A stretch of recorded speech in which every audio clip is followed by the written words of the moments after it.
This is At the Extremes.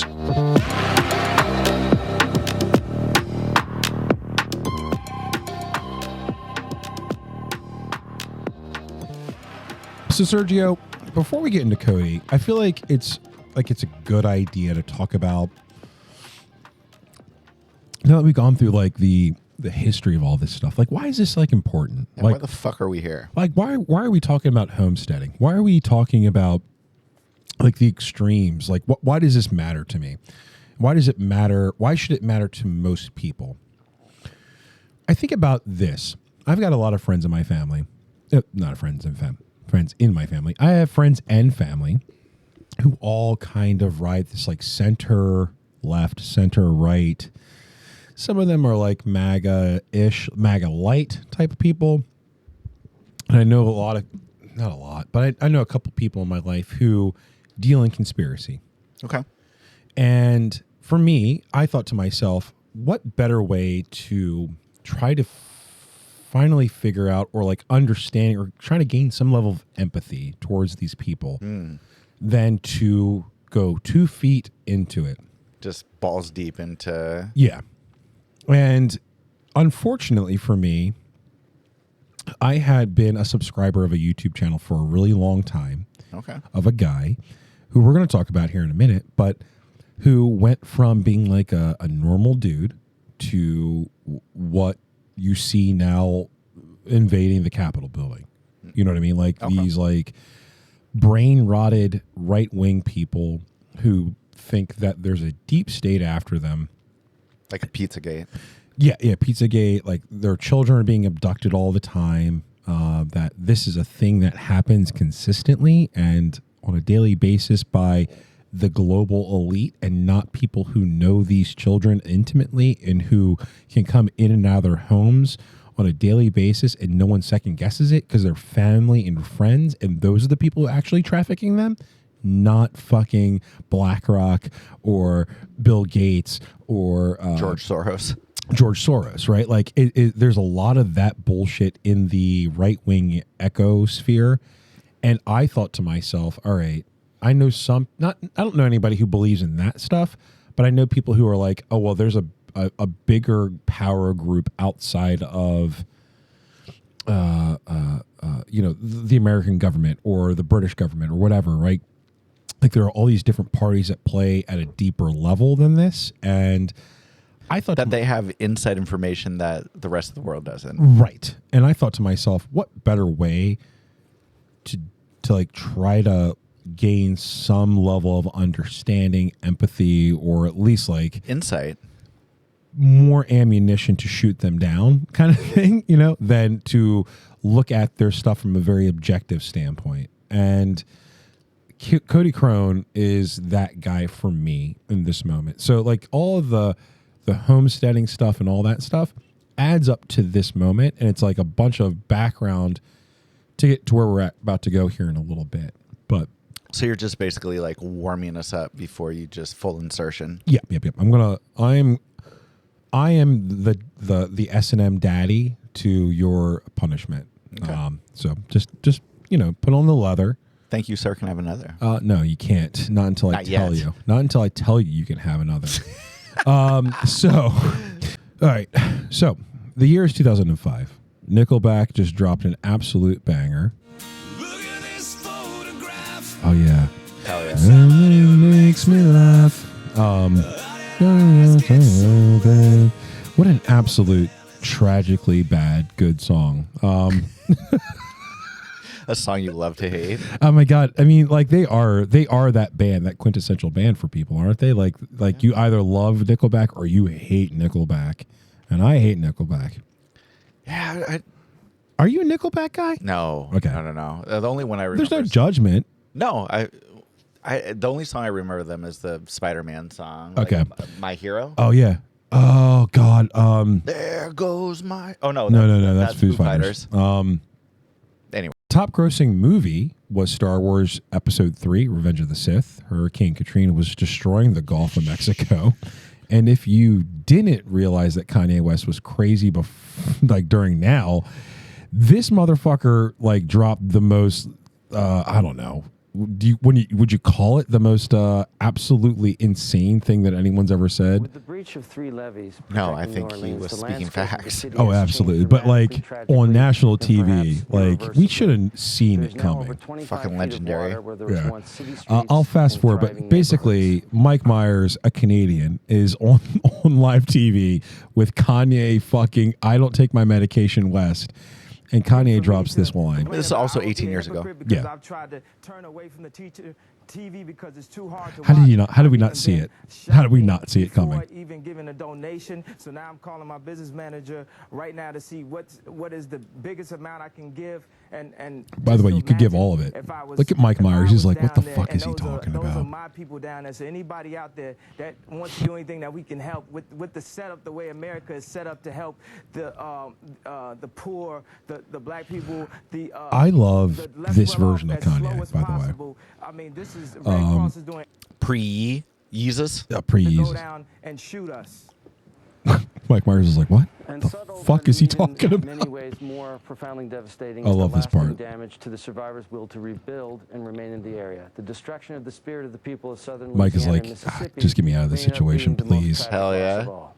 George Bush doesn't care about black people. I love that line. That's one of the best lines. Mike Myers. Chris Tucker's like, what the fuck just happened? Mike Myers can't believe what's going on there. Oh my I god. don't think Kanye was wrong. Kanye He's says not some wrong. Pretty weird things, but He said a lot of really bad things. Yeah. And really like a lot of melted brain shit, but that one wasn't so far out there. In 2005, I was also about to finish up at a local community college, dreaming of my eventual departure for Frostburg University. Hell yeah. A small liberal arts school out in the panhandle of Western Maryland. Creeks, riverbeds, the Appalachian Mountains and Appalachian Trail dominate the landscape out there. Were you trying to maybe possibly homestead? I was going to take all that land from those white folks. So All those meth houses. So along with all that natural beauty were a bunch of empty coal mines and as much meth as you could shake a stick at.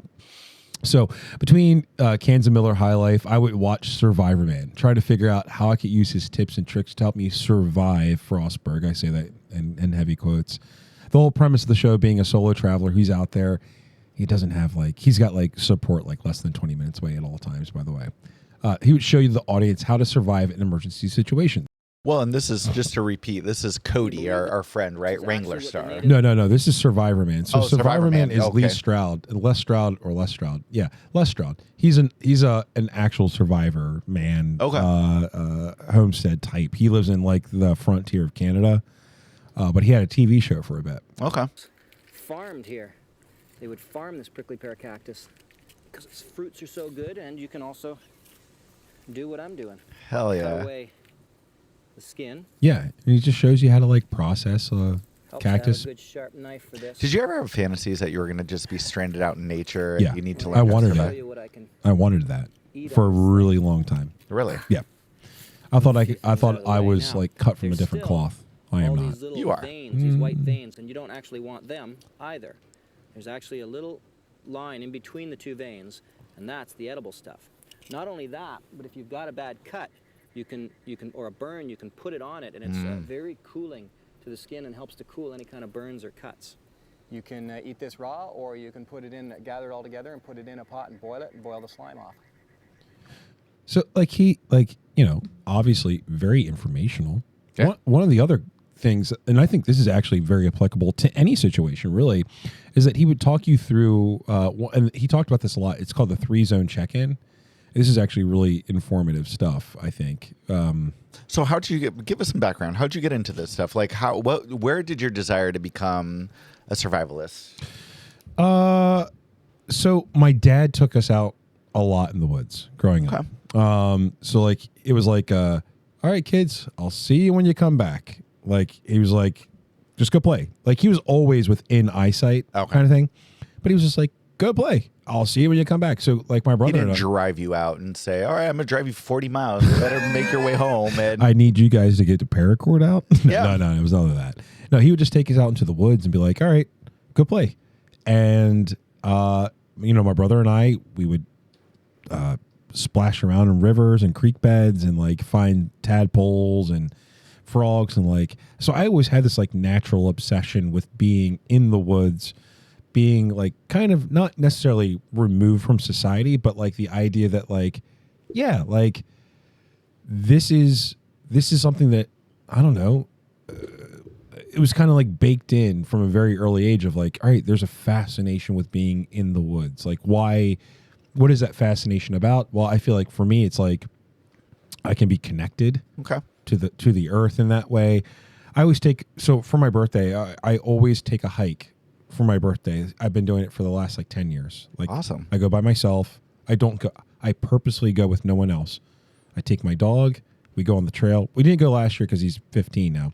But I go out on the trail and I will hike for like 2 or 3 hours by myself, clear my head, solo hike, yeah. reconnect with the earth, reconnect with the things that I find beautiful. I'll journal. Like I give my space time to cry. I give myself time to Hell yeah, to like just be. You know what I mean? Mm-hmm. And I think that's so important. And I think that that's part of the reason why like this kind of content really like resonated with me initially. Okay, that makes sense with the whole homesteading act and trying to get connected to the land and trying to carve out your own little space and just be like, I don't need the day-to-day grind. I'm going to try to just do it on my own. Yes. And the day-to-day grind, like I feel like everyone could benefit from disconnecting in that way.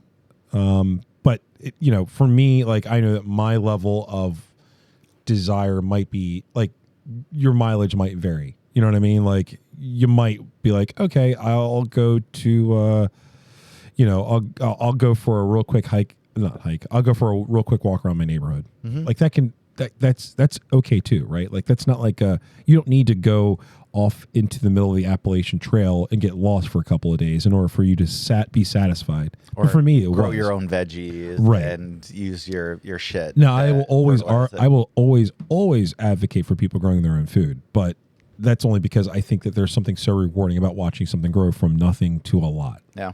Right. Anyway, so I tried my hand at fashioning fish hooks and out of aluminum cans, understanding how to use paracord, all the stuff that Survivor Man was teaching me, how to act when you came across a black bear or a mountain lion on a trail, right? So I gravitate towards this content. Get big or get small. Kill or be killed. Rip its fucking throat out. I want it to die. So self-sufficiency, understanding the outdoors, trying to control the elements, blah, blah, blah. It all made sense to me. I've always been drawn to that content, like I said. So along comes YouTube.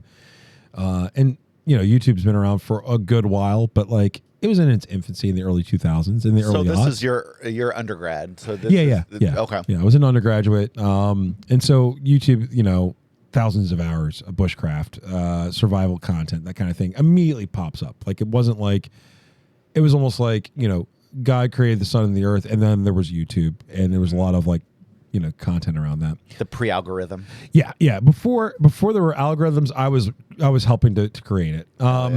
So there are a couple of channels that I really like today called TA Outdoors and Primitive Technology. I'll link to both of them. Not that anyone's going to watch it, but it is like really interesting content if you're into that kind of thing. And they're not radicalized just yet. Like they're going to get there eventually, I think, but not yet. Hopefully not. Hopefully it just stays where it's just great content. I'm so hopeful. I'm so hopeful for that because a bolt out of the blue happens, and his name's Cody, and he fucking beat me over the head with Cody Cronin. So he used to sell Jeep Wrangler parts on eBay. He had like a wrecker business for a bit too, apparently. Hell yeah. So then he starts this YouTube channel, like I don't know, showing off like tool demonstrations, and like just how to use basic tools. Yeah. So to like keep your but on the survivalist kind of point of view, like, hey, if you use like more for like a homesteading Okay. perspective, right? Like, okay, well, if you're going to clear land, you need to make sure you have a sharp axe. Here's how you keep your axe sharp. Here's how you keep chainsaw blade sharp. Blah blah blah blah blah. A guy that you could stand to learn something from if that's where all it was, right? Like he was a very very like manly man in that way, right? So Wranglerstar is born. hell yeah. I was thinking of that fucking, what was that stupid movie with Bradley Cooper and Lady Gaga? Oh, A Star is Born. A Star is Born. A Wranglerstar is born. That's all I was thinking of. Sorry. A channel that had humble beginnings. Cody, he's now far removed from those humble beginnings. He I mean, I think I remember subscribing to him when he had like maybe less than 200 followers, subscribers. He's now grifting for the far right, conservative, take back the land, ultra libertarian, trad wife, Second Amendment, gun porn kind of content consumer. So his real name, as I've mentioned a couple times, is Cody Crone. He lives in Washington State, where you hail from, my friend. Oh yeah. He lives out in near White Salmon, if you're familiar. It's on the Columbia River Gorge. Oh, okay. So, like I said, he sold parts on eBay. He worked, and apparently he, quote unquote, worked for the U.S. Forest Service. Yeah, I saw some YouTube videos that he did some firefighting and stuff like that. Yeah, and like that history, But it's been disputed. It's very heavily disputed. So I like to show us a real quick clip. I'm going to start with some of Cody's early content. He's obviously a douchebag from the very beginning, but at least like he was a quiet douchebag. So he's using a chainsaw. Speak softly and carry a chainsaw. Yeah. So he's like, he's got a chainsaw. He's cutting out a notch in a tree. Yeah. He's got a hinge. Oh, wait a minute. He's building it looks like a birdhouse inside of a tree. You'll note though, the music's nice. He's not saying anything. Not saying anything, yeah. Yeah. Quick cuts to him like with a little hatchet. Pleasant music in the background. Did you ever read the book The Hatchet? Fuck yeah, Brian. That's one of the reasons why I got into this kind of stuff was because it was just my imagination ran wild with it. So Cody is finishing out this like little. Oh, hold on, don't skate over this. That was a really traumatic book. It was a terribly traumatic book. Because the kid just gets lost in the middle of the woods and is just basically ravished, and he just has to survive on a hatchet. Yeah. Does And he get attacked by moose? I think he does get attacked by a moose. That is a great book though. Genuinely is a great book. Brian's a man. I mean, like I remember being like, yeah, I could do that.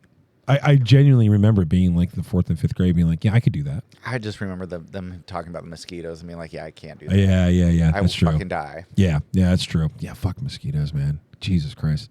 Anyway, so like, yeah, he like, the title of the video is Logger Builds Tiny House with Chainsaw, right? And that's all it was. It was just him building a tiny little birdhouse inside of a tree with his chainsaw. It's innocent. It's tranquil. It's uncomplicated. Not political at all. Long gone are those days, though. Now he went from showing his videos of him and his family going to socialist Canada to enjoy hamburgers and beer, craft beer, and enjoying like the architecture that was in town in Vancouver. And now he preaches about the coming struggle and the insurgent fight against the totalitarian liberal government. It's so bad. I'm going to show you this real quick video clip of Cody. Battery and CPU are located approximately right here. The limb articulators are located at the top of the 4 limbs. So real quick, I'll describe what he's talking about here. So he is talking about if you've ever seen Robodogs. Yeah, Robodogs. Like from what is it? It's Boston Dynamics, right? Yeah. So they've got those like machines that like everyone's like, oh yeah, they're going to become like terrorist machines. Like they are kind of scary, like in a way. Like they are impenetrable. They just keep going. And if you did arm them with a couple of AR-15s, it would be hard to bring down. But Cody takes this to a completely different level. He's going to talk us through how you can disable one of these. Hell yeah. I would recommend 62 grain green tip penetrators because they will be armor plated. All this is on YouTube. If you don't have access to that, showing off ammunition's a violation. Cameras, however, it's really reversible. Big time. I've reported him for a lot of things. 50-50 mix of old engine oil-based paint, black, and a good dose of sand into a balloon. The sand will scratch up and gum up the works, and the paint will be very difficult to remove. Act accordingly. So one of the things that, he says there at the end of that video, it kind of flashes up, it says ProHo, right? ProHo stands for professional homeowner. And while I I understand what he's trying to get at. Basically, what he's talking about is having like being a proactive homeowner. Like that's all he's talking about. But like he like in vagary describes like how to take down a robot dog, and then is like act accordingly. And I'm a professional homeowner. What does being a professional homeowner have to do with taking down robot dogs? I don't know. Like for the oncoming struggle, I don't know. Well, one of the things though, before we kind of get even deeper into that, Sure. I don't know if you kind of touched into, just because I sometimes get distracted. But how did Cody get so famous? What was the stuff that made him? The content we watched earlier, like him, like But doing that tour made, reviews. but that was able to get him enough people to become quote unquote viral. Yeah, so so like, all right, so the one thing I am leaving out of all this is that he would do like Milwaukee versus DeWalt drill like demonstrations, and like he would do like tool unboxings, and like this is the chainsaw that we're using, it's a Still versus like some like cheap Chinese brand, like, and he would go through like A Ryobi, for instance. Like I'm a DeWalt guy myself. I'm a DeWaltsman. Impact driver. You're a local. I'm a local one. But it is one of those things where you go, all right, he's showing us like, all right, if you're going to have Milwaukee versus DeWalt versus Ryobi versus, you know, whatever the off brand is at Lowe's or Home Depot, he would do tool like he would show you like, all right, if you have an impact driver and like you're pushing on it at the same rate, like this is like the which is going to drive it faster, right? better. Yeah, which has got a cleaner drive, which has got a cleaner like way of securing a bolt or whatever, right? Which weighs more, right? Yeah, like yeah, he would go through like trigger and ergonomic stuff. Yeah, it was like real basic, like, oh, and this is like the vise that I'm using this week to like use a multi tool again. Like it was just like real like I don't know, like I don't want to. Traditional dude shit. You know what I mean? Like it was very like it's almost like the dude shit for guys that want to get into dude shit but are afraid to ask people that know how to do it, so they can research it and be anonymous. And well, the DeWalt impact driver has this amount of torque. It's got a certain revolutions per minute. I know that because a guy on the internet told me about it. Yeah, it was exactly that. It's exactly that. That's really like how he came to prominence. But for me, like it was like he's building fucking birdhouses with a chainsaw. Like one, who's doing that with a chainsaw? That's kind of fucking nuts. Now that I know him, it fits. But it is one of those things where you're like, all right, this is pretty cool. But yeah, you're right. Like he came to prominence through his like tool tutorials, like in like showing you like how he would bale hay. Okay. Like it was like real innocent shit until it wasn't. So a pro is specifically a man, though, like very specifically a man. He has got a lot of feelings about women, and we are going to get into that eventually, but more to come on that. So he also fancies himself to be a bit of an author like William Pierce. And if you're not familiar with him, just look up the Turner Diaries, and eventually we'll get into that one day. So a quote from his book. Oh, sorry. No, I was just going to say, wasn't that what inspired Timothy McVeigh? Yeah. If you're not familiar with Timothy McVeigh, you know what? Don't even bother listening to this podcast. Go figure that out first. So a quote from his book, Modern Homesteading, which was published by New Leaf Press, a Christian publishing group that also publishes homesteading material like World Religions and Cults, Atheistic and Humanistic Religions. That's a whole book title. Way too long. You could just shorten that up to World Religions. Jesus. Where they call any religion outside of Christianity a cult, ignoring the cult elements of that exact statement that they made. If you're not a Christian, you're in a cult. Any cult would tell you that any religion outside of the religion is not religious. So there's a lot of problematic statements. A lot of problematic statements there.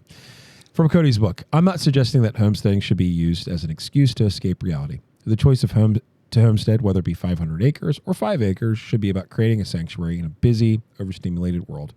Our homesteading reality may look very different from yours, neither better nor worse, which to me is like a lovely sentiment.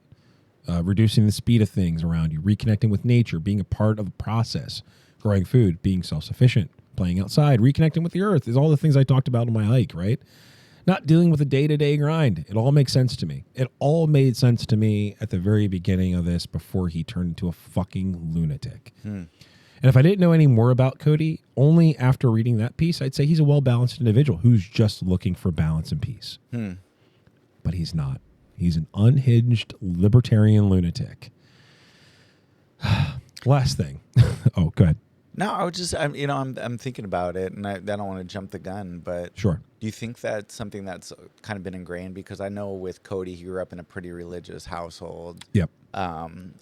But is that just with the notoriety of becoming, a YouTube star, going off on, just these thoughts, or has he been influenced by other people, or is it just like, this is what people want to hear, so I'm just going to go for it? I think you're hitting a couple marks there, right? So his religious background absolutely plays a massive part in this, and we're going to get into that in part 2. But the other things that you brought up, like the algorithm is telling him this is what people want to see, right? So he's just going harder right because people want to see that. Whether or not they want to see it, I'm clicking on the videos because I'm doing research, right? And I'm watching this shit over and over and over and over and over and over again. And so whether or not like it's a true reflection of what people want to see, or like people are hate watching this stuff like myself, like loathing my existence as a result of watching this shit, it's paying him back in dividends. Oh, and just numbers to see how many people, can I get more people to come and watch me? Right. What do I have to do to get more eyes? And because he is a narcissist, and there's so much that we're going to talk about, Sergio. Hell yeah. I don't want to jump the gun. No, you're fine. You're fine. So last thing before we take a break, homesteading is a lifestyle. It's about self-sufficiency, typically tied to the agriculture. But the problem with homesteading movement, or the Take Back the Land movement, is that it's deeply rooted in isolation, distrust of your neighbors, the state, and in some cases, you're militant towards both of those things, your neighbor and the state.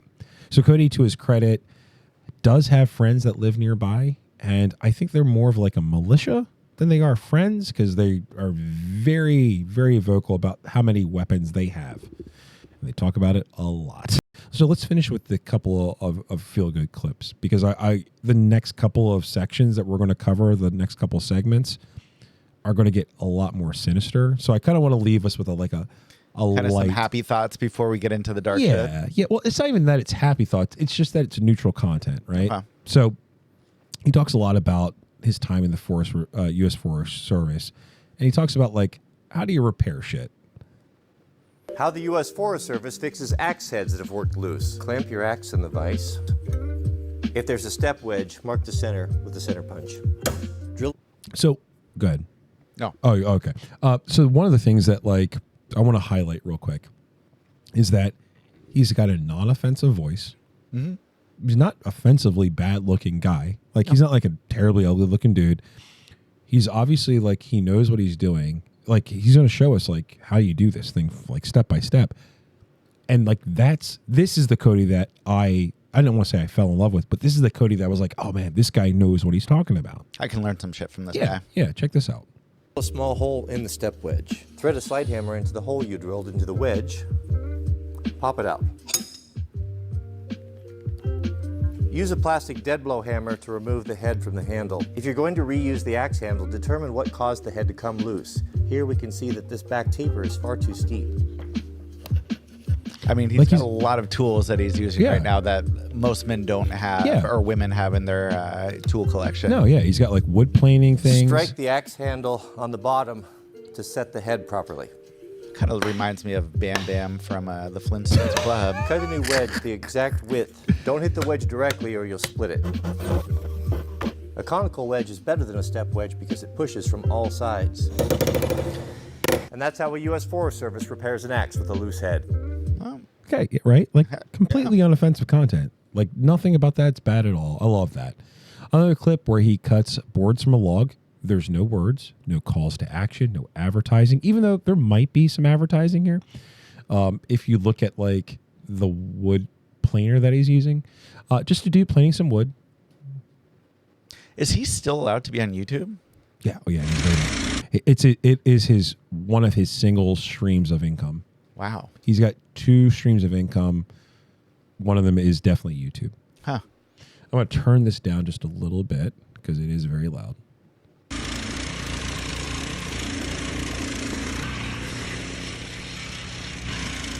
So he took a piece of, the full video is that he chopped the tree down that was dead, that was dying. And then he got a planer and then he starts making boards for his home. But look at this. It's actually kind of cool to watch this happen. Oh, without a doubt.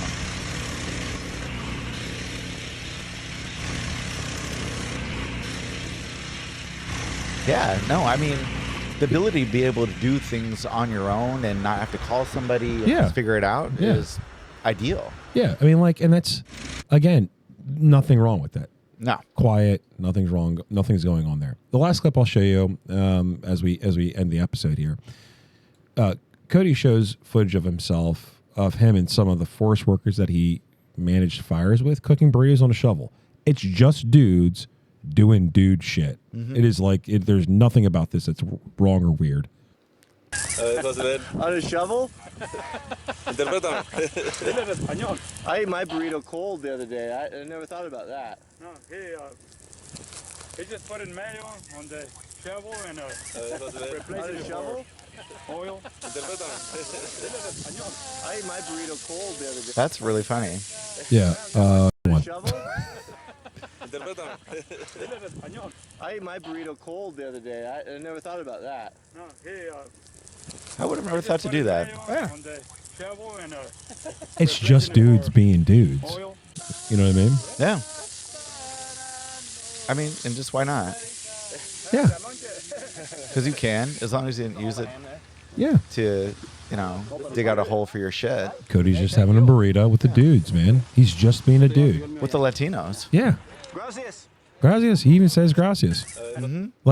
It's there's nothing about that content. Again, this is not offensive. This is what I started watching him doing, right? Fucking making burritos on a shovel. There's nothing wrong with that. It's very, very I don't want to say wholesome, but it's just yeah, dude, it's just dudes being dudes. It's just a thing. It's not not offensive, at all innocent stuff. At all. But that's what it gets darker. It gets so much weirder, and God, I hate him so much. Oh man, I can't wait to go and just interview you about your my brain falling apart. How is it when you see somebody that, not that you admire, but that provides content and that you learn stuff from, and see this complete U-turn and get into dude. this it's wild, weird aspect. Yeah, I think next week we'll take a deeper look into the mind of Wranglerstar and how his particular version of faith has led to an ever-growing militant version of conspiracy and homesteading. Hell yeah. So I think that's where we should probably leave it for this week. So let's recap this. Yeah, go for it. We're talking homesteading and kind of the whole historical aspect of it with all the laws that came through. Yep. How it's really disregarded Native peoples and people that were brought here not voluntarily. Yep. Along with just our own kind of look into this individualistic aspect of life. Yep. Along with how it's kind of manifested into our lives as millennials and zennials. And how one dude who started off not looking for trouble eventually has ended up finding a lot of it. And through those very particular things that you touched on just a moment ago about individualism and how he's the only thing that matters and his family matters more than anyone else's family. Yeah. And that's really what it boils down to. Fucking dark shit, man. Yeah. So glad that you invited me for this. Yeah. I feel great about myself. I think that's where we're going to leave it, though. Do you have an earworm that you've not been able to stop listening to, music, for the week? Is there a song that has been playing in your head over and over and over again that you can't get out?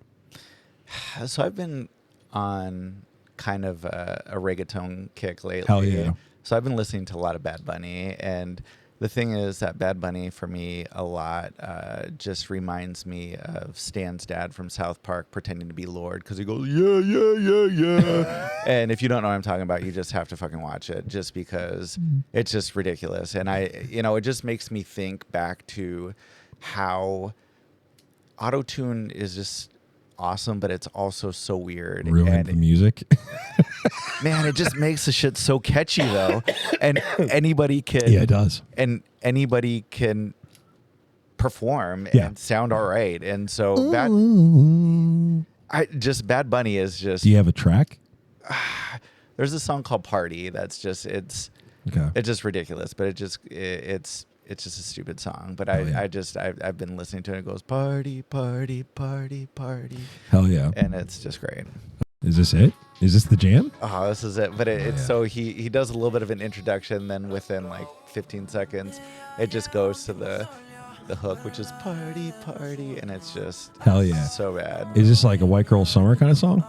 I mean, it's just a Sergio. Is this a Sergio Summer? Sergio Summer. This is Sergio Summer. This is just what I'm daggering to. Hell yeah, you're daggering to this.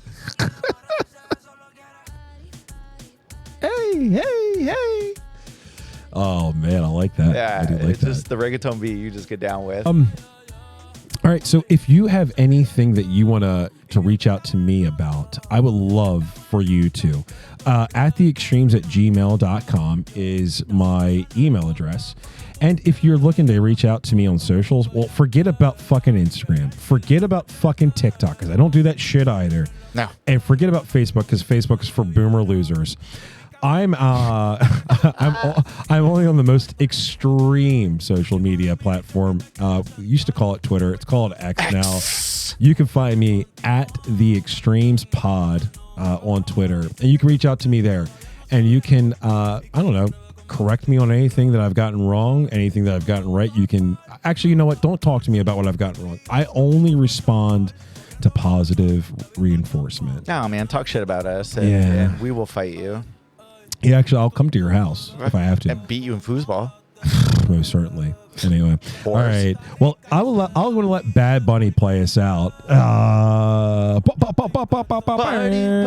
party. All right, y'all. Thank you very much. We'll see you later.